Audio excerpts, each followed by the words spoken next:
大家好，我是小快。我今年39岁，人到这个年纪吧，经常会有一个感觉，会觉得时间过得越来越慢了。前一阵我去打篮球去，打2个小时，累得都不行了，走出一看表，才过15分钟啊！当时觉得挺丢人的，想扣一个篮挽回一下颜面，给场上那些00后都吓傻了，因为他们打这么多年篮球，从来也没见过粉碎性骨折啊！而且我最近真的越来越意识到，我们这种中年人其实很难讨人喜欢。因为前一阵参加了一个同学聚会，我发现好多男同学吧，鼻毛都开始长出来了。我不知道你们见没见过男的鼻毛长出来那个样子啊，就感觉他突然间变得非常有魅力。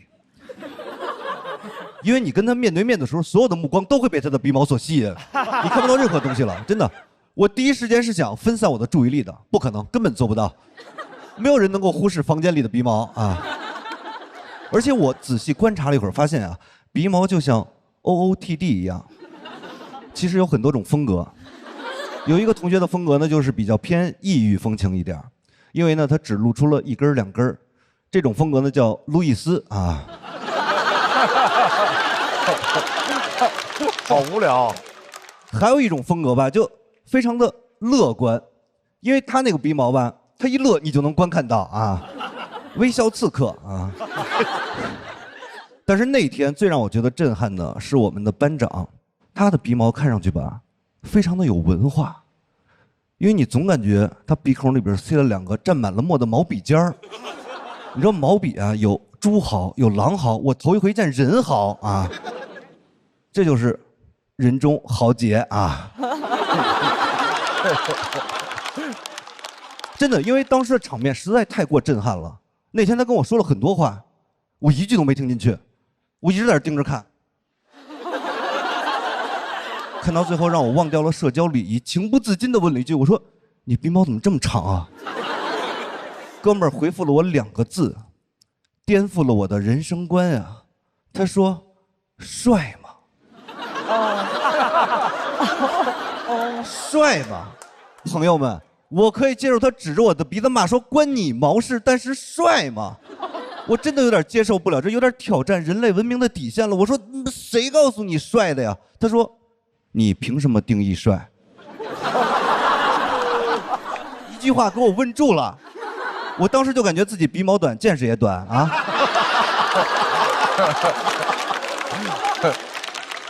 紧接着我用我残存的理智做了最后的挣扎，我说可是从来也没有人定义过鼻毛是帅的呀。他说从来如此便对吗？上深度了。我这个时候看他的鼻毛已经有点像鲁迅的2撇胡子了。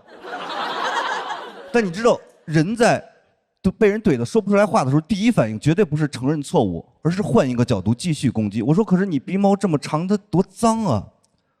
他说鼻毛是呼吸系统的第1道防线，能够有效阻拦空气中60%的灰尘和细菌，现在这些东西都被你吸进去了，你凭什么说我脏？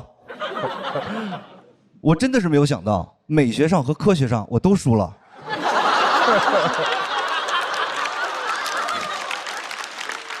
那天晚上我回家反思了很久，觉得自己做的还真的不对，因为鼻毛和睫毛相比，只是出生的地方不一样，理论上来讲，这都算是地域歧视。我都能想象有一天睫毛碰见鼻毛，肯定会一脸嫌弃的说：“哦哟，还是个外地毛啊！”所以我第2天就特意找他去跟他道歉。哎，他把鼻毛给剪了，而且很明显他没有用专业的鼻毛修剪器，他就是拿指甲刀剪的。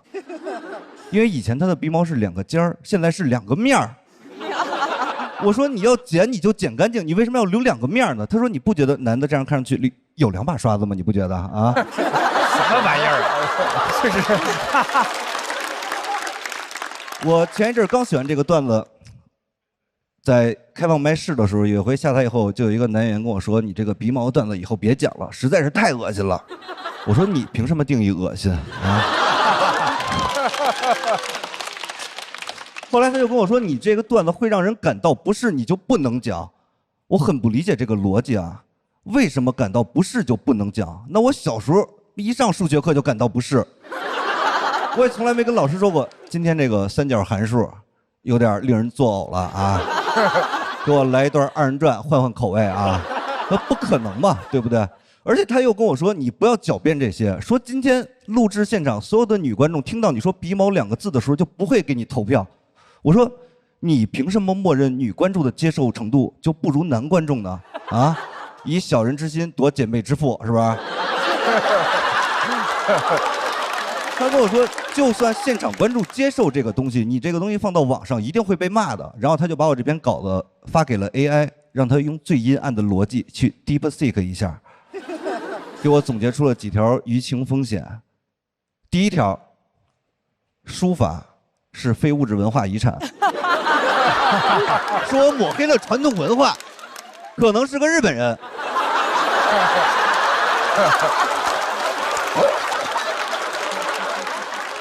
第二条，他模拟出了一个在环保部门的工作人员，说我们的空气中就没有这么多的灰尘和细菌。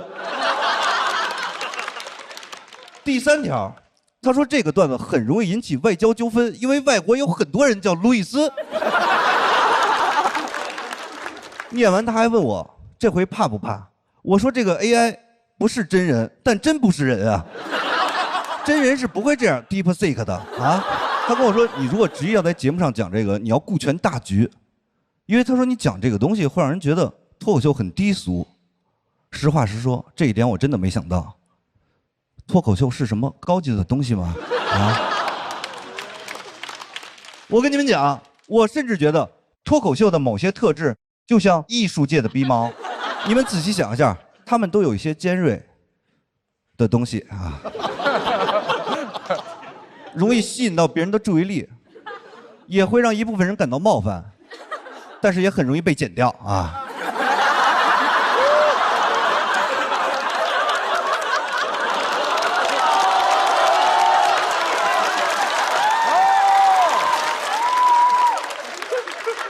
哥们儿听见了说，对，你就等着被快剪吧，到时候你就是脱口秀的鼻毛。我告诉你，你拿这段上节目讲，你肯定会被淘汰的。我不知道你们是怎么想的啊，反正我是准备了一份淘汰感言啊。很遗憾，今天没有晋级啊，但是笑了的观众，你们好，你们的人生从此少了7分钟的恶心，多了7分钟的快乐。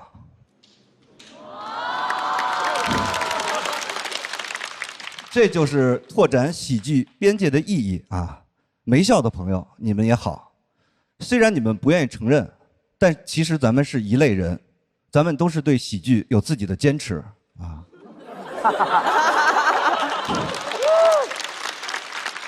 但是结果你们也看到了，有的时候坚持不一定有好结果啊。很多人跟我说，我选择这篇风险非常大的稿子，非常的愚蠢。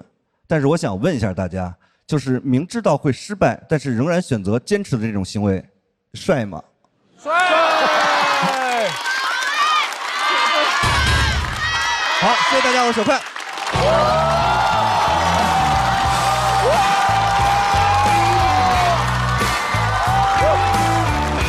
来，小快的索票倒计时。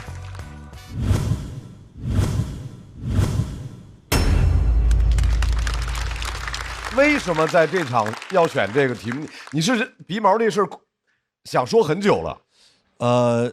真的是这样，因为我其实是比较喜欢写这种段子的。就中国现在这个流派好像没太有，你知道吗？对，那可不嘛啊！因为这其实是一个非常小众的赛道，这条赛道只有你一个人，好吧？就是这条赛道应该叫什么呢？小快，一小嘴赛道啊。一小嘴下水道。罗老师对鼻毛这件事情极度在意。鼻毛的故事，我们生活里都经历过很多嘛。对，比如说随便说，就乐队的夏天，那个汪峰老师唱到那种如醉如痴高潮的时候，怼了个近镜头过去，2撮大鼻毛露出来，就你们热爱的汪峰老师。哇！所以我本来就是想着小块讲一个好玩的，但我觉得你是一个脱胎换骨的表现，特别棒，你帅。感谢感谢感谢。而且因为鼻毛这事儿，因为它不是说光中年之后，其实小时候就有鼻毛，都有。小时候老拔鼻毛，拔鼻娃娃啊。然后那个，所以说，然后但是咱们今天讲的时候，后边他就是突然间讲的什么剪掉啊，什么那些双关的地方特别多，精巧，对。从那个地域歧视那块儿的时候，对，就已经有好多精彩的地方了。他老说有一个人问他，那个人就是他自己。然后那个人一定不断的问他自己，讲这个东西是多么的一定有人觉得恶心，你要怎么处理这个事儿？他一直那个人是不是你自己？那个人是很多人，那个很多人，因为有很多朋友都跟我说讲这个风险很大。其实像是说鼻毛，本质是个思维游戏。其实你可以变得更大胆一点，就是你最后的后半段非常全面，你把每一个可能有的问题都堵住了。对啊。你从 DeepSeek， 对，是啊，对，所以我就会觉得。然后他还燃了起来，我不知道为什么。作为听众，这个时候我就会觉得 ，OK 然后我就没有拍。对，因为我是觉得这个东西本身它比较人接受的程度比较低吧，我就想让大家知道，我不是说一昧的没有考虑任何事情就把这讲出来，我也是经过深度思考 DeepSeek 了以后，对，太 deep 了才讲的。我就想展现这么一个思考的过程，其实是对。我特别想听我们编剧老师是如何评价。我不知道，我自己可能脱口秀听多了，我就想听点不一样的。就感觉脱口秀好像就是也是越听口味越重的，越看越细节哈啊。对，然后我觉得块哥就是确实像罗老师说的一样，是在进行某种思维游戏，就是把一个非常细节的东西拔到它本不应有的高度，感觉像看《我爱我家》一样，不知道为什么。像里头谁啊？感觉好像像里面的梁天老师。急了，都不光是劝，都急了，就是各种方式都用过了，好言相劝，侮辱谩骂，动之以理，晓之以情，就各种他们都试过。就是我劝他不要讲鼻毛的其中的一个前半段，我也听得非常的不适啊，但后面呢还挺好笑的，你就也接受他的这个道理。鼻毛这个东西，它后来又硬上价值，它这个角度又非常的新奇。我真的要拍这个灯是在于它非常的无聊。但是我觉得一个人能享受无聊，能从无聊之中找出欢乐，才是一个人活着最好的精神。这就是人中豪杰啊！掌声送给小快。但是也要看一下小快的表演结束之后，我们校团是2盏灯20，所以他就应该会接受挑战了。来，现在要在毛组里面开启抢麦倒计时。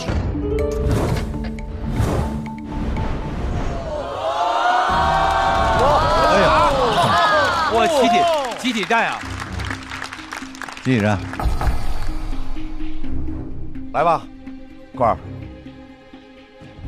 我选韩大狗吧，因为那个韩大狗之前说过，我今年要是拿了节目的冠军的话，他就把他的俱乐部给我，所以那个，所以我觉得可以选他，对，是说过吧？是说过吧？掌声欢迎韩大狗。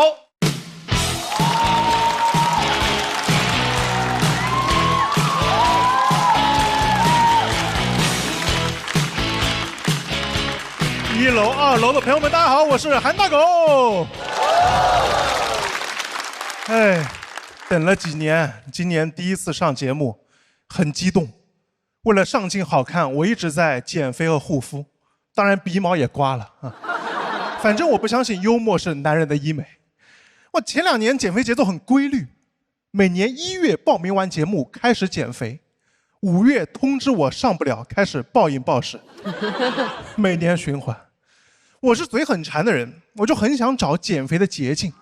电商平台老给我推送减肥期间可以吃的低卡零食广告，都说馋了来一个，每个都不到1颗苹果的热量。你们有没有刷到过？什么山药做的辣条，魔芋做的毛肚，甚至还有鸡胸肉做的牛肉干。我全下单了，现在吃的比减肥前还多。我每天的零食约等于37个苹果，医生不敢远离我。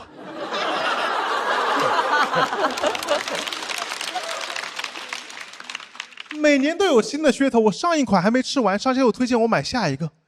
以前流行什么燕麦、藜麦、荞麦、全麦，反正是全麦给我了。搞了款全麦饼干，做成一根根棍棒状。它的广告文案是饿了就拿出来磨磨牙，一听就很适合韩大狗。我吃了1个月，成功减轻了3颗牙齿的重量。现在又流行什么消炎抗衰的超级食物，怎么哈佛大学净研究减肥啊？这些食物你在中国都很难看到，什么牛油果、奇亚籽、羽衣甘蓝，听着像神奇宝贝进化了。甚至还推荐一款来自非洲的粗粮，叫库斯库斯米，我还皮卡丘了。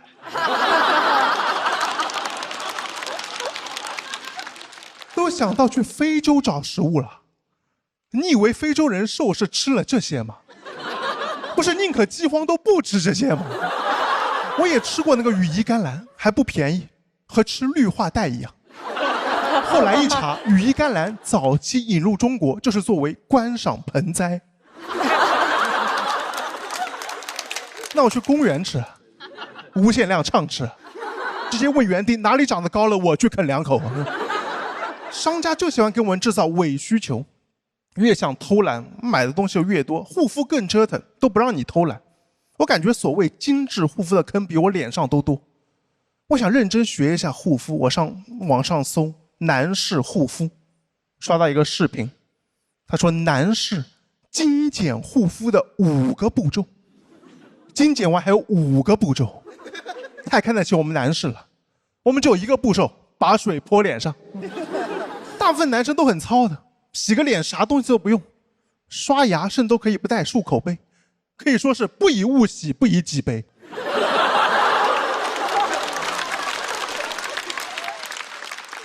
那几个护肤步骤对我也很复杂，先洗脸，再用洗脸巾把脸擦干，再往脸上涂爽肤水。我说我都多余把脸擦干。光保湿这个步骤还分出2个产品，乳液和面霜，都不知道有什么区别，跟2个脱口秀节目一样。可能2个节目都觉得自己是面霜，水分少一点。光是洗脸这个产品，商家营销也充满各种刻板印象。我感觉男人的脸可能是世界上最难清洗的东西，男士洗面奶都是主打强效清洁，感觉不光能当洗面奶，可以用作沐浴露和洁厕灵。很难见到不是黑色的男士洗面奶，直接来什么活性炭，这不是去甲醛用的吗？还有最经典的火山泥，感觉我脸上有灭霸一样，搞得我现在心中对洗脸的成见是一座火山。感觉男士洗面奶都不是生产出来的，是他们开采出来的。接下来要探索太空了，难怪马斯克那么想去火星，就为了找到下一个男士洗面奶原材料，去油腻。马斯克说电动汽车好造，美国爷们儿要脸。但我不理解为什么女士洗面奶卖得更贵。我甚至看到一款女士洗面奶提取自大米精华，还不是库斯米，还得配合他家那个糙米水一起用，卖300块一套。男士洗面奶火山泥29.9块包邮，这才是资本做的局。我翻开《资本论》，看到马克思说资本来到世间，每个毛孔里都流淌着血和肮脏的东西。资本说对啊，这种情况很容易堵塞毛孔，所以推荐这款深层清洁洗面奶。谢谢大家，我是韩大狗，再见。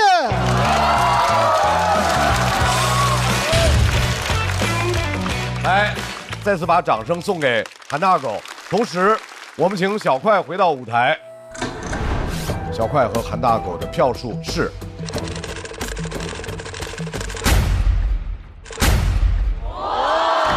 小快232票，恭喜小快晋级下一轮。